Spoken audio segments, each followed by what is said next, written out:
मुंबईमधली वादग्रस्त आदर्श इमारत जमीनदोस्त करण्याचे आदेश मुंबई हायकोर्टाने दिलेत। आदर्श सोसायटीने स्वखर्चाने ही इमारत पाडावी असंही या आदेशात म्हटलं आहे। पर्यावरण खात्याने सेसच्या नियमांतर्गत आदर्श इमारत पाडण्याचे आदेश दिले होते, त्या आदेशावर कोर्टाने शिक्कामोर्तब केले। या प्रकरणी संरक्षण विभागाने हायकोर्टाने दिलेत। न्यायमूर्ती खेमकर आणि न्यायमूर्ती मोरे यांच्या खंडपीठासमोर ही सुनावणी झाली। दरम्यान सुप्रीम कोर्टात जाण्याकरता 12 आठवड्यांची मुदत देण्यात आली आहे। सोसायटीच्या सदस्यांनीही या निर्णयाला वरच्या कोर्टात आव्हान देण्याचा निर्णय घेतलाय।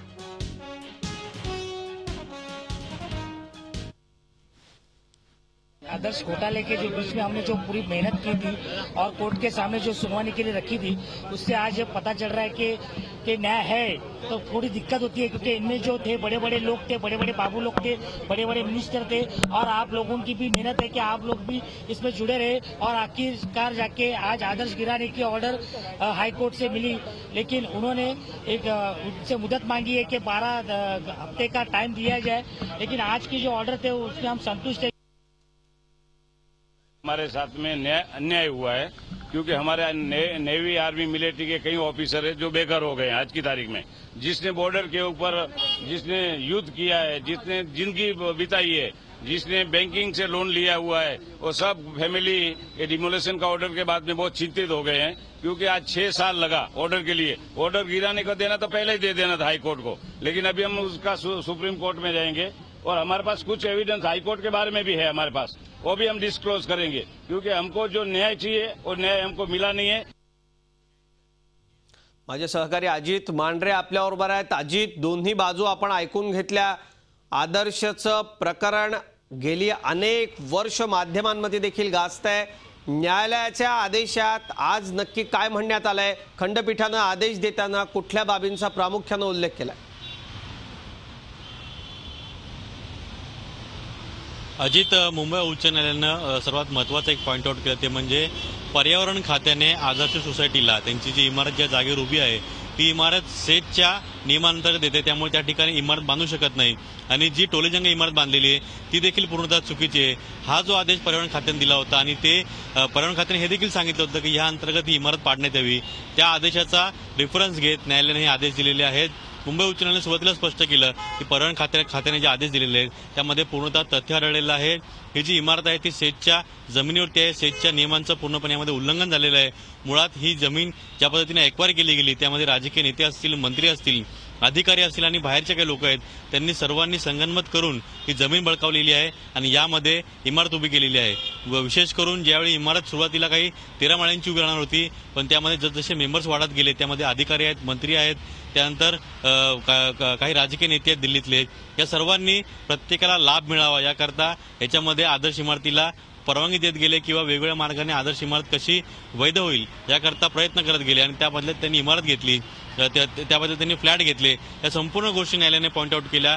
न्यायालयाने हे देखील सांगितलं की संरक्षण विभाग जो आहे त्या विभागाला ही जी इमारत बांधतायत ती चुकीची आहे किंवा चुकीच्या जागेवरती आहे हे माहीत असून देखील संरक्षण विभाग जे आहे ते गप्प का होतं, त्यांनी कारवाई करणं गरजेचं होतं। त्यांनी आधीच कारवाई केली असती ते एवढं प्रकरण पुढे वाढलं नसतं किंवा एवढी मोठी इमारत उभी राहिली नसती। त्यामुळे न्यायालयाने त्या संरक्षण विभागाला देखील फटकारले आणि संरक्षण विभाग त्याच पद्धतीने राज्य सरकार या दोघांना देखील एक स्वतंत्र चौकशी करण्याचे आदेश दिलेले आहेत। यामध्ये जे कोणी मंत्री असतील, राजकीय नेते असतील, अधिकारी असतील, बाहेरचे व्यक्ती असतील, सर्वांवरती फौजदारी स्वरूपाची कारवाई करा जे या संपूर्ण चौकशीमध्ये आढळतील।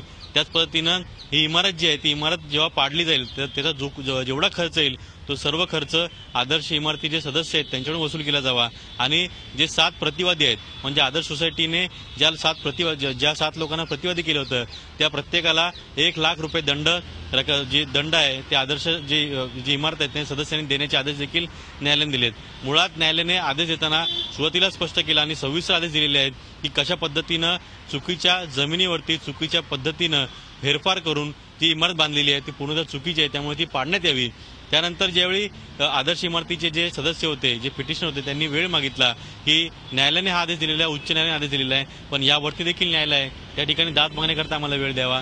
तेव्हा न्यायालयाने स्पष्ट केलं की 12 आठवड्यांचा वेळ तुम्हाला देण्यात येतोय। 12 आठवड्यात तुम्हाला जे काही करायचंय, जे अपील करायचे किंवा आमचा आदेश कसा चुकीचा आहे हे सिद्ध करायचं असेल त्याकरता तुम्हाला 12 आठवड्यांचा वेळ आहे।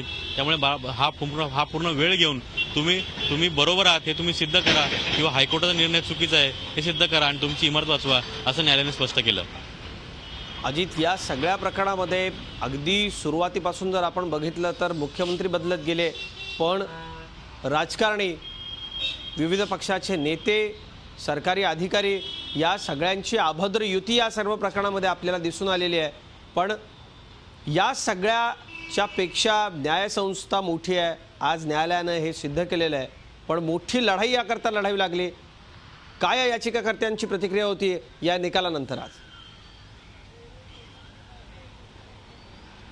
नक्कीच अजित, न्यायालयाने देखील ही अभद्र युती न्यायालयामध्ये बोलून दाखवली। न्यायालयाने स्पष्ट केलं की ही इमारत जी आहे ती जागा, जी रिकामी जागा होती ती जागा कशी घ्यावी, त्यामध्ये कशा पद्धतीने इमारत बांधावी, कुठली परवानगी कुठे डावलून किंवा कुठे छोटा नियम बदलून ही इमारत रेग्युलाइज करता येईल, किंवा फ्लॅटमध्ये जे सदस्य आहेत त्यांना त्या ठिकाणी भागीदार करता येईल, अधिकारी असतील, मंत्री असतील, राजकीय नेते असतील, त्यांना कशा पद्धतीने, किंवा बिल्डर्स आहेत, मोठे मोठे बिल्डर्स पुण्याचे जे जैन आहेत त्यांचं नाव याच्यामध्ये आलं होतं।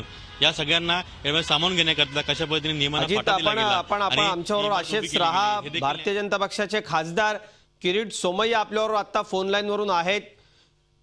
किरीट भाई, आज न्यायालयानं हा निकाल दिलेला आहे। मोठे नेते, राजकारणी, अधिकारी, बिल्डर्स या सगळ्यांच्या अभद्र युतीवरती न्यायाचा आजचा हा विजयाचा दिवस आहे। पण एकूणच या सगळ्यात हा सगळा प्रवास बघितल्यानंतर सर्वसामान्य माणसाची मतिगुंग झाली होती। काय प्रतिक्रिया या निकालानंतर पहिली आपली?